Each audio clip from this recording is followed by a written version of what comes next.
Hi, welcome to DIAC. Dynamic Institute of Automation and Control has been working since 2009, where it is acting as catalyst for students and industries.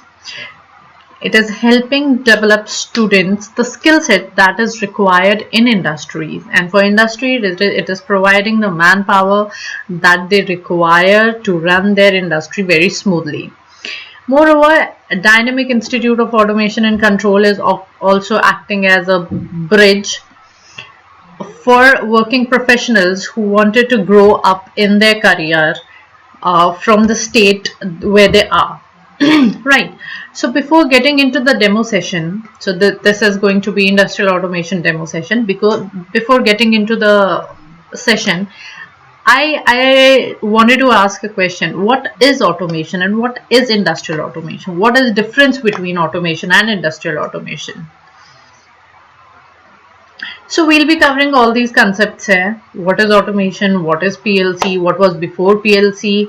How we can work with PLC? What are the programming languages that we can program our PLC with? And which is the most used programming language, right? So getting forward with automation, we all know any process, any combination of human technology and machines in order to ease the work, in order to increase the quality of the product, in order to decrease the human errors, is automation, where things can work automatically very smoothly with minimum human interference, right? So automation in today's time we can see in a lot of industries, whether we talk about manufacturing industries, whether we talk about transportation industries. Transportation अगर हम बात करते हैं तो Delhi NCR के अंदर ही अगर हम बात करते हैं तो we do have metros running over PLCs, right? We have utilities. When we talk about utilities, we are using the water. It is not coming over from the river. We are using the wastewater treatment plants, right? Water treatment plants we are using. And oil and gas, whether it is GAIL, whether it is SAIL, all are running on automation, right? Then we will talk about defense systems. Now the defense area of our country has quite groomed, and a lot of things are working automatically in defense also. Now talking about facility operation, all the operations that we are dealing with in our day-to-day lives, they comes under facility operations. Whether that is a security system, whether that is a smart building system, right? Energy management system, our security and safety, all these come under facility operation. तो ये वो areas है जहाँ पे automation industries में है. किन किन तरह की इंडस्ट्री के अंदर ऑटोमेशन ऑलरेडी है. मैन्युफैक्चरिंग हम सबको पता है, ठीक है. ट्रांसपोर्टेशन में भी है. यूटिलिटीज की अगर हम बात करते हैं तो हमारा इलेक्ट्रिक पावर जनरेशन जो हो रहा है उसके अंदर हमारा ऑटोमेशन सिस्टम पे काम चल रहा है, जो हम आज की डेट में घरों पे यूज कर रहे हैं. Electricity, right. Telecommunication, we all are using our cell phones, we all are using our connectivity servers, internet, right? So everything is actually working on automation. Moreover, if we talk about transportation, तो हमारा airport system, हमारा baggage system, all is with the help of automation. और utilities में और facility operations में अगर बात करते हैं, आपके जो online orders आते हैं, Amazon and everything, whatever you are using, so they are also using automation so that you guys can get the correct parcel that you have ordered, right? So this is a whole system which is being automized ताकि कोई भी गलती ना हो. Human error हम जितना max हो सकता है उतना reduce कर पाए, right?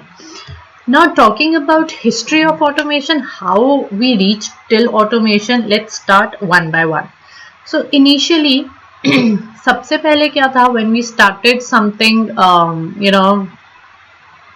to create something, when we wanted to design a product, make a product. So we started with a manual control system where everything was controlled manually, right? It was all human labors doing everything. After that, we switched toward hardwired control. Now, hardwired control is something where everything was shifted on a wiring cable concept, using hardwired timers, few relays, few contactors, counters, hardwired counters, right? Then we switched to the electronic control, which is in short term अगर हम बात करते हैं तो जो PCB chips आपकी रहती है, माइक्रो कंट्रोलर्स हो गया आपका, ठीक है, वो इलेक्ट्रॉनिक कंट्रोल के अंदर आता है. फिर हम स्विच किए PLC पे. अब हम ये सारी चीज़ें थोड़ा सा डिटेल में डाइव इन करके देखेंगे कि मैनुअल कंट्रोल में क्या प्रॉब्लम्स थी, फिर हम हार्डवायर पे क्यों गए, उसमें प्रॉब्लम्स क्या आई, फिर इलेक्ट्रॉनिक में क्या डिफरेंस था, फिर पीएलसी के क्या ही बेनिफिट्स थे कि ऑटोमेशन इंडस्ट्री पीएलसी पे रुक गया, राइट. तो मैनुअल कंट्रोल की अगर हम बात करते हैं तो मैनुअल कंट्रोल में सब कुछ विद ह्यूमन एफर्ट्स ही हो रहा था. अब इसके अंदर प्रॉब्लम ये थी कि इसके अंदर हमारा एरर्स काफ़ी ज़्यादा थे, टाइम टेकिंग प्रोसेस था, ठीक है, या टाइम टेकिंग प्रोसेस था. अब जितने भी पैरामीटर्स थे वो सब what all dependent upon operators, right? And if you guys have worked upon analog gauges, तो आपको आइडिया रहेगा कि एनालॉग गेज को रीड करने का एक स्पेसिफिक एंगल रहता है विच इज 45 डिग्री. तो ह्यूमंस वो पैरामीटर मेंटेन कर पाए, इट इज क्वाइट डिफिकल्ट. तो अगर वो थोड़ा भी वेरी कर जाता है तो आपका जो डेटा आप कलेक्ट करो इट इज़ नॉट एक्यूरेट, तो आपकी एक्यूरेसी हिंडर हो जाती है, right. Safety issues, right. Second, आप जो भी प्रोडक्ट बना रहे हो उसका जो रॉ मटेरियल है you can not reuse that, you can not recycle that, ठीक है. तो उसका वेस्टेज आप, क्योंकि आपका प्रोसेस प्रोडक्ट बनने में इतना टाइम लग रहा है तो आपका जो प्रोडक्ट है eventually that is expensive also, because you have to include the time, you have to include the labour, you have to include the raw material, include the wastage material. तो आपका जो प्रोडक्ट बनता है वो काफ़ी expensive था, ठीक है. तो ये सारी चीज़ें कवर करने के लिए हमने क्या किया, हम स्विच किए हार्डवायर्ड सिस्टम पे. अब hardwired system was the very first step towards automation. इसके अंदर क्या था, इसके अंदर हमने केबल्स यूज़ करनी शुरू करी, हमने हार्डवायर्ड रिलेज यूज़ किए, टाइमर्स यूज़ किए, कंट्रोल लॉजिक्स डिज़ाइन करने शुरू करे, कॉन्टेक्टर्स यूज़ किए, मल्टीपल स्विच गेयर्स यूज़ किए, ठीक है. और इन्हीं के साथ हम ऑटोमाइज करते थे अपने सिस्टम को, ठीक है. बट इसके अंदर भी कुछ प्रॉब्लम्स थी. इसके अंदर क्या प्रॉब्लम थी, एक तो प्रोसेस बहुत बल्कि था, वायरिंग बहुत कॉम्प्लेक्स थी, और अनटिल और unless you plug in the last wire of the system, आप आपका सिस्टम को तैयार आप प्रोसेस नहीं कर सकते, आप शुरू नहीं कर सकते जब तक आपकी सारी वायरिंग इंटैक्ट नहीं होती है, ठीक है. अब इसका एक और ड्रॉबैक ये आ गया था कि अगर कहीं पर कोई भी प्रॉब्लम आती है तो वो ढूंढना बहुत डिफिकल्ट हो जाता था. तो उस फॉल्ट को ढूंढना, उसको ट्रबल शूट करना actually was a bit hard. Power consumption ज़्यादा था, ठीक है.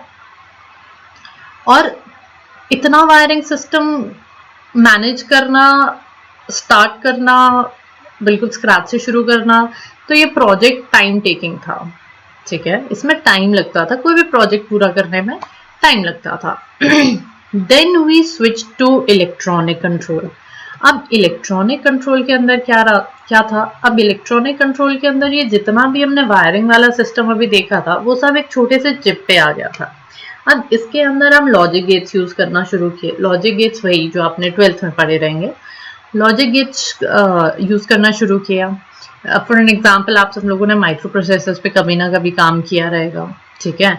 तो जितने भी आपके रिले कॉन्टेक्टर थे वो सब रिप्लेस हो गए. हमारे पास इलेक्ट्रॉनिक टाइमर्स आने लग गए इसी में ही.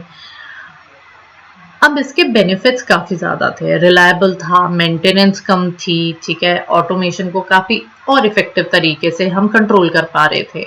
बट इसका भी लिमिटेशन था. इसका लिमिटेशन ये था कि अगर आपको आपके इनपुट आउटपुट्स इंक्रीज करने हैं, ठीक है, अगर आपको आपका प्रोग्राम में कुछ चेंज करना है, आपको आपके चिप पे कुछ चेंज करना है, तो वो फिजिबल नहीं था इलेक्ट्रॉनिक कंट्रोल के अंदर. अगर आपको चीज़ करनी है, ऐसा नहीं आप कर नहीं सकते, आप कर सकते हो, but you would have to design everything from scratch, right. तो इलेक्ट्रॉनिक कंट्रोल का सबसे बड़ा प्रॉब्लम ही ये था, although we are using electronic control in a lot of devices today also, right. After this we moved toward PLC. Now what is PLC? PLC is our industrial computer. It is also known as brain of industry. PLC is programmable logic controller. That means it is a controller which can be programmed using your logic gates. Simple. Why you are programming it? So that you can control your output by varying your input depending upon your requirement. ठीक है. तो PLC होता क्या है? PLC controller है जिसको आप जब चाहो प्रोग्राम कर सकते हो. कैसे? लॉजिक गेट्स की हेल्प से. ठीक है. और वो लॉजिक गेट्स वही and gate, or gate, not, nand gate, not gate, यही बेसिक गेट्स है. इनके साथ आप प्रोग्रामिंग कर सकते हो पीएलसी की, और आप आपके आउटपुट को कंट्रोल कर सकते हो इनपुट को वेरी करके, जो भी आपका आउटपुट रिक्वायर्ड है. ठीक है. अब पीएलसी का एक और जो बेनिफिट था दैट वाज इसमें वायरिंग इतनी ज्यादा नहीं थी. आप इसको बार बार प्रोग्राम कर सकते थे. ठीक है. तो we have a good advantages of PLC. But before talking about advantages, let's talk about how we can program these PLCs. अब PLC प्रोग्राम करने के लिए हमारे पास मल्टीपल लैंग्वेजेस है. I have listed few languages है. So we have statement list language, we have function block diagram, we have ladder logic. सबसे ज्यादा जो इंडस्ट्री में आज की डेट में यूज हो रहा है that is your ladder logic. Right. STL बहुत हाई एंड इंडस्ट्रीज में कुछ जगहों पे यूज होती है. Then we have got function block diagram. अब हम क्या करेंगे, हम तीनों का एक ओवरव्यू लेंगे. How are ladder looks, how we program with the help of ladder, how are statement list looks, and how we program with the help of statement list, and how are function block diagram look like. Right. So we'll start with ladder logic first. Although we have statement list, but we'll go backward this time, right? तो ladder logic का शुरू करते हैं अगर, तो ladder logic सबसे ज्यादा use होती है because it is easy to understand. ठीक है. इसके अंदर हम relay logic symbols यूज करते हैं. तीन ही चीजें हैं जो बहुत ज्यादा इंपॉर्टेंट है जब भी आप ladder पे प्रोग्रामिंग करते हो. One is your NO, which is normally open. इसको आप NO बोल सकते हो, नॉर्मली ओपन बोल सकते हो, चेक फॉर वन बोल सकते हो. Then second is your NC. This is called NC, normally closed, और check for zero. Right. The third is your output coil. Now normally open works very normally. I'll say just like the switches that you are using in your houses. आप switch on करोगे, power supply जाएगी और आपका output on हो जाएगा. घर में ऐसे ही होता है. आप स्विच ऑन करते हो, आपका लाइट ऑन हो जाता है, आपका फैन ऑन हो जाता है. राइट. सेम तरीके से हमारा नॉर्मली ओपन काम करता है. आप स्विच ऑन करते हो, आपकी सप्लाई आगे पास होती है और आपका आउटपुट चलना शुरू हो जाता है. But when we talk about normally closed, it works in a reverse manner. When you will turn it on, it will cut the supply, and when you will keep it off, it would be passing on the supply. Right.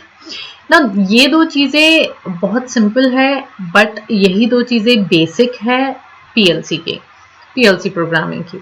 अगर आपके PLC programming में ये दो points clear नहीं है, there is no point of understanding timers, counters, whatever you are doing, because this is the basic, this is the root of programming. Okay. Now we do have an example here, and if you can read over, this is an example of ANDing. This is a logic gate of AND. Okay. So we'll start with basic questions. I want you guys to answer. If I turn I 0.0 on, मतलब simple करते हैं, अगर मैं पहला switch on कर दूं तो क्या मेरा आउटपुट ऑन होगा? सिंपल. अभी मैंने आपको बताया नॉर्मली ओपन कैसे चलता है. आप इसको ऑन करोगे, सप्लाई आगे जाएगी, आप इसको बंद करोगे, सप्लाई आगे नहीं जाएगी. तो my question is very simple. अगर मैं इसको ऑन करूं तो क्या आउटपुट ऑन होगा? नहीं होगा. क्यों नहीं होगा? क्योंकि बीच में एक और स्विच है. ओके. अब मैं इसको ऑफ कर देती हूँ. अगर मैं इसे ऑन करूं तो क्या आउटपुट ऑन होएगा?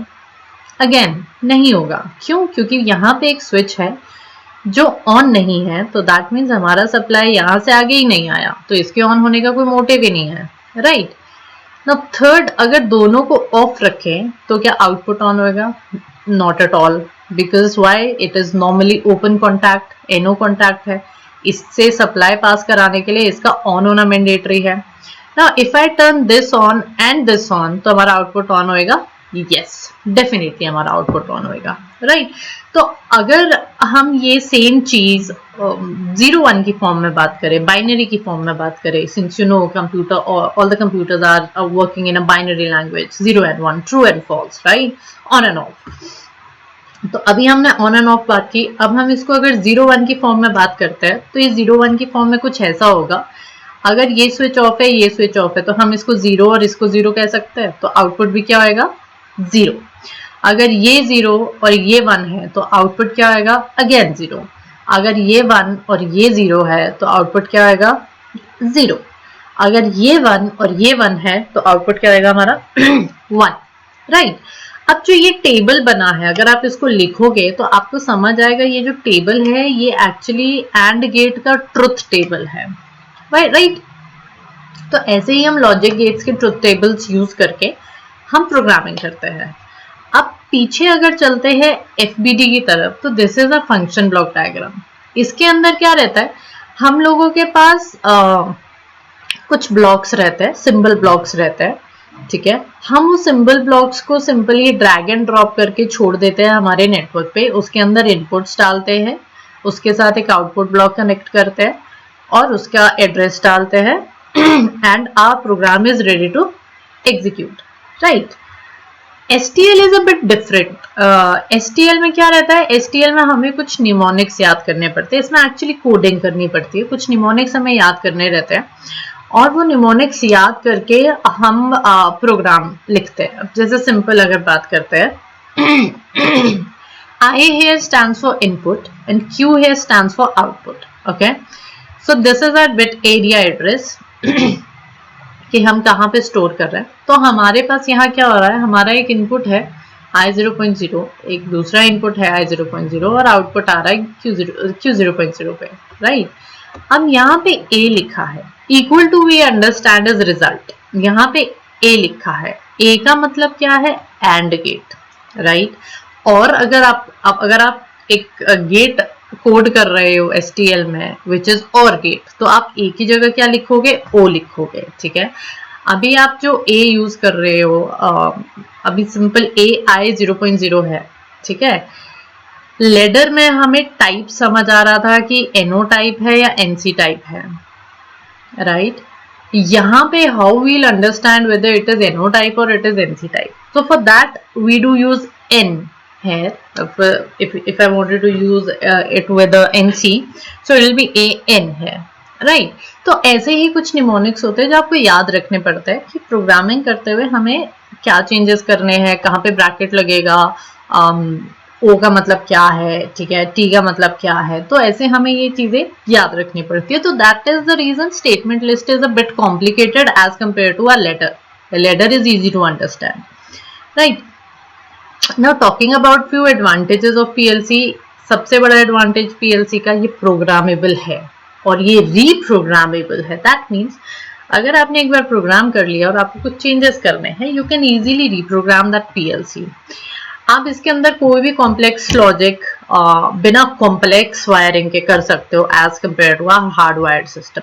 अब हार्डवायर्ड सिस्टम के अंदर हमारे पास टाइमर्स, काउंटर्स हम अलग से लगा रहे थे. But if we talk about PLC, तो हमारा timer, counter, memories, PID controller, high speed counters, PWM, सब कुछ PLC के अंदर ही इनबिल्ट रहता है, ठीक है.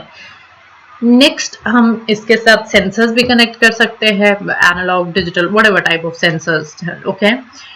अब PLC का जो डिजाइन रहता है वो काफी रगेड रहता है. दैट मीन्स इंडस्ट्री का जो टेम्परेचर रहता है that is quite different from the absolute temperature that we live in. So whatever the temperature is, whatever the humidity is, noise, vibration, your PLC is tough enough to withstand that, ठीक है.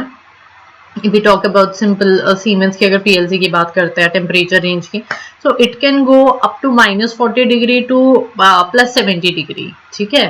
तो temperature range, humidity range सबका अलग अलग है. अब इसके अंदर हमारे पास इनपुट और आउटपुट कुछ बाय डिफॉल्ट कॉम्पैक्ट सीपीयूज में होते हैं, बट अगर आप उसके अलावा इंक्रीज करना चाहते हो, yes you can increase the input and outputs also, which we were lacking in our PCB things, electronic things, right? So these are few advantages of PLC. Now, if we talk about disadvantages of PLC, yes, we do have disadvantages of PLCs also. A, the PLC is very costly. B, initially हम लोगों को थोड़ा सा wiring में time जाता है, ठीक है. Third, it is quite difficult to change the PLC or replace the PLC because again it's very costly. You do have program in it, you would have to migrate the program, so there are a lot of things, ठीक है. चौथा जो सबसे बड़ा problem है और जिसके लिए हम काम कर रहे हैं, that is to find the error. It is very difficult to troubleshoot a PLC. It is very difficult to find a skillful workforce who is expert on PLC and can do the necessary things that industry requires. अब ऐसा नहीं है हर industry scratch से शुरू होगी, हर industry में जाके आपको प्रोग्रामिंग करनी होगी, बट हर इंडस्ट्री में जाके आपको ट्रबल शूटिंग करनी पड़ेगी. तो हम आपको ये सिखाते हैं ट्रबल शूटिंग कैसे करने हैं, ठीक है, प्रॉब्लम्स कैसे ढूंढनी है, आपको उसका सोल्यूशन कैसे देना है, आपको ठीक कैसे कर सकते हो आप, ठीक है.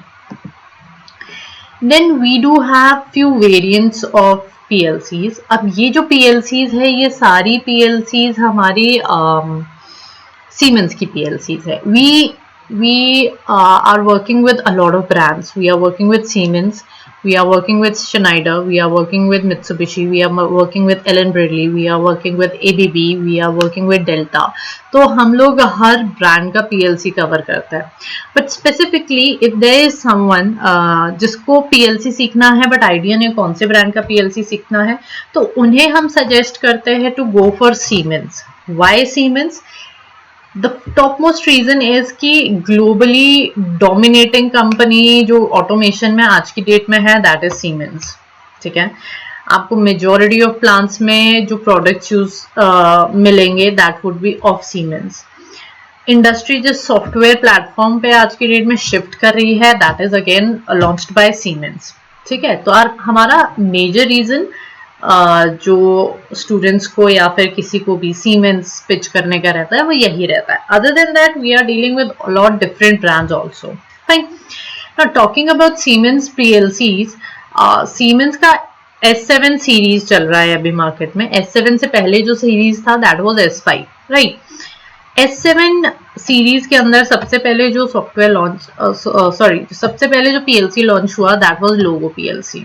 We will have a look about all these things, ठीक है.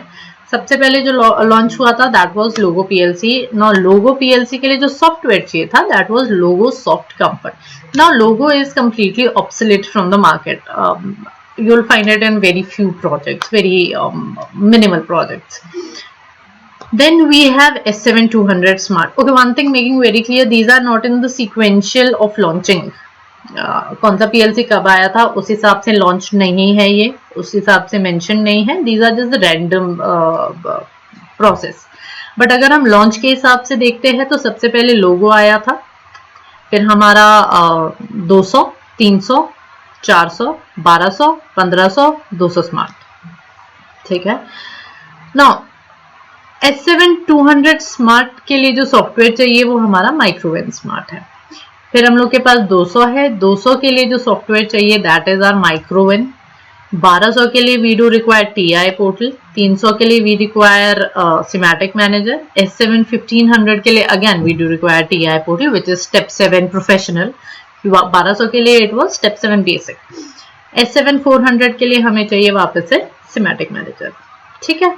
अब 1200 और 1500 को हम सेम फैमिली बैकग्राउंड से बोलते हैं because of their communication protocol and because of their software. Same goes with 300 and 400, ठीक है. Now this was logo PLC. इसके अंदर एक छोटी सी स्क्रीन रहती थी.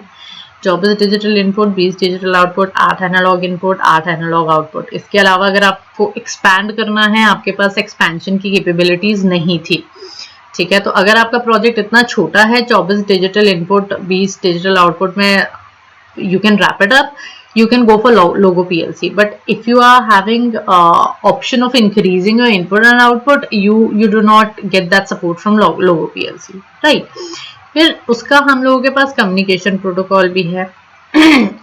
We use RS485, Ethernet, 232, PC cables, ठीक है. एग्जीक्यूशन स्पीड इसकी जो थी दैट वाज 0.1 मिलीसेकंड पर फंक्शन. अब मार्केट में लोगो PLC आपको बहुत कम जगहों पे देखने मिलेगा. Then we have S7200 smart. S7200 smart के अंदर हम लोगों के पास 24 digital input, 16 digital output integrated है. Other than that, if you wanted to increase, we can increase it up to 248 IOs. Communication protocol हमारा RS232, 485, ईथरनेट तीनों support करता है. एग्जीक्यूशन स्पीड इसकी जो है पर बिट ऑपरेशन की दैट इज 0.15 माइक्रोसेकेंड्स, ठीक है. दैट मीन्स कि एक इंस्ट्रक्शन को एग्जीक्यूट करने में कितना टाइम लगता है. Then we have got S7-1200. S7-1200 के अंदर हमारे 14 digital input, 10 digital output, 2 analogue input, 1 analogue output रहता है.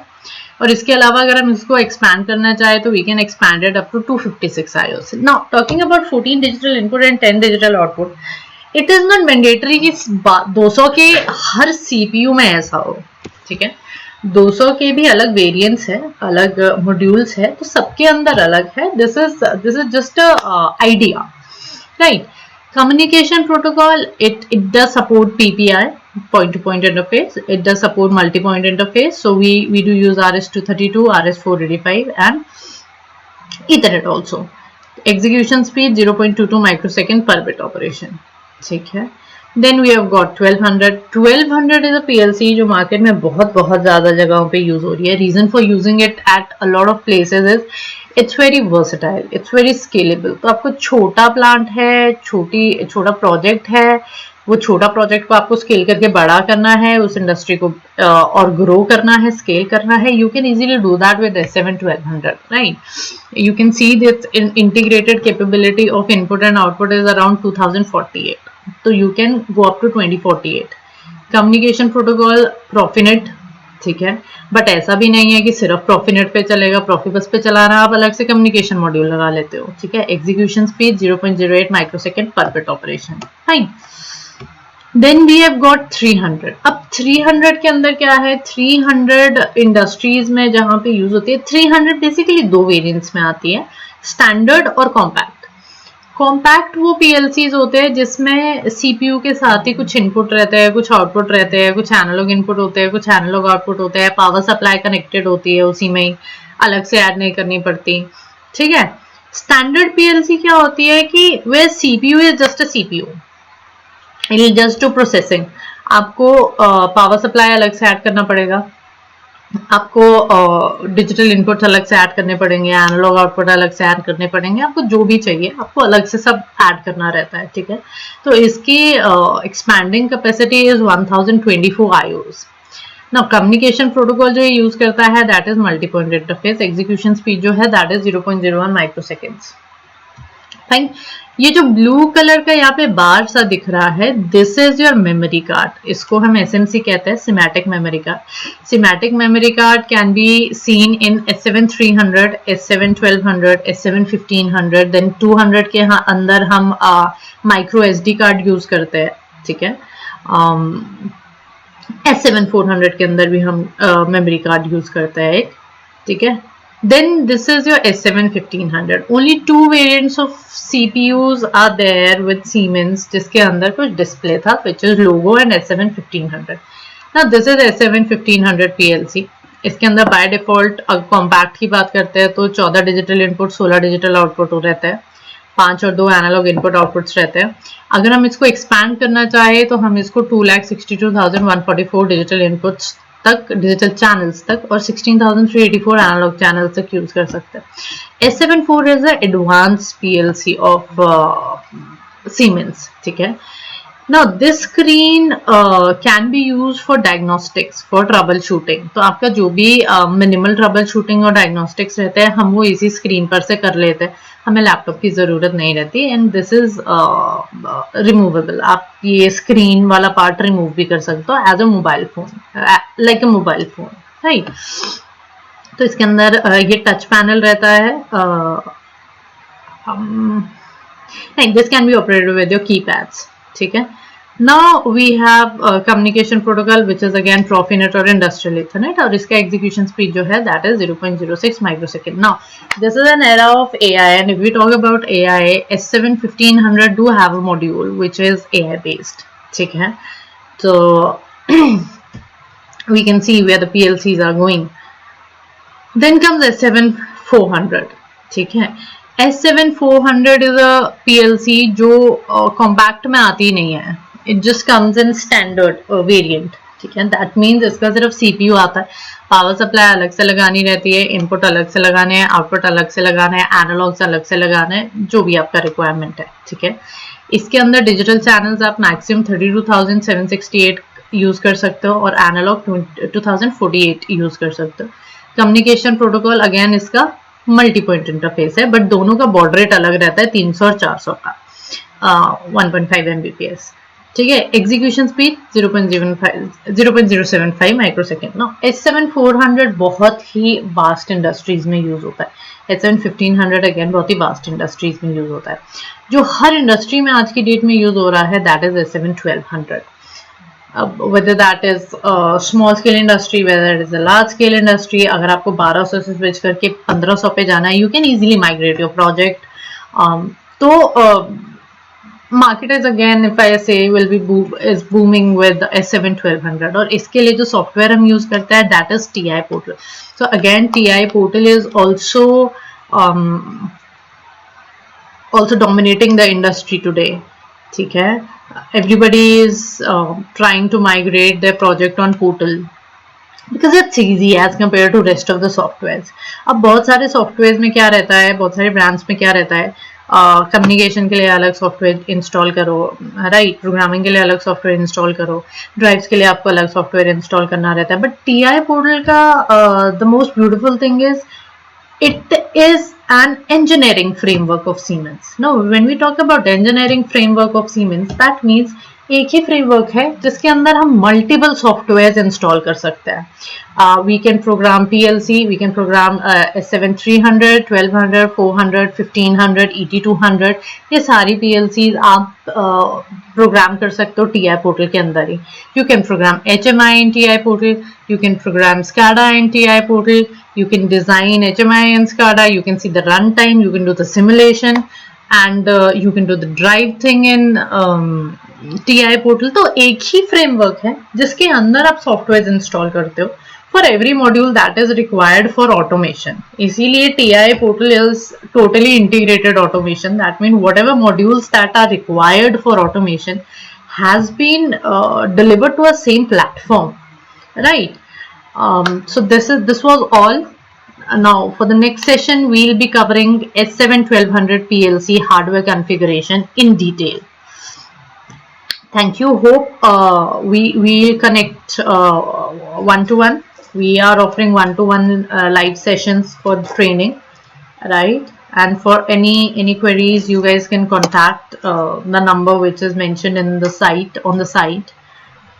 Fine. So thank you so much.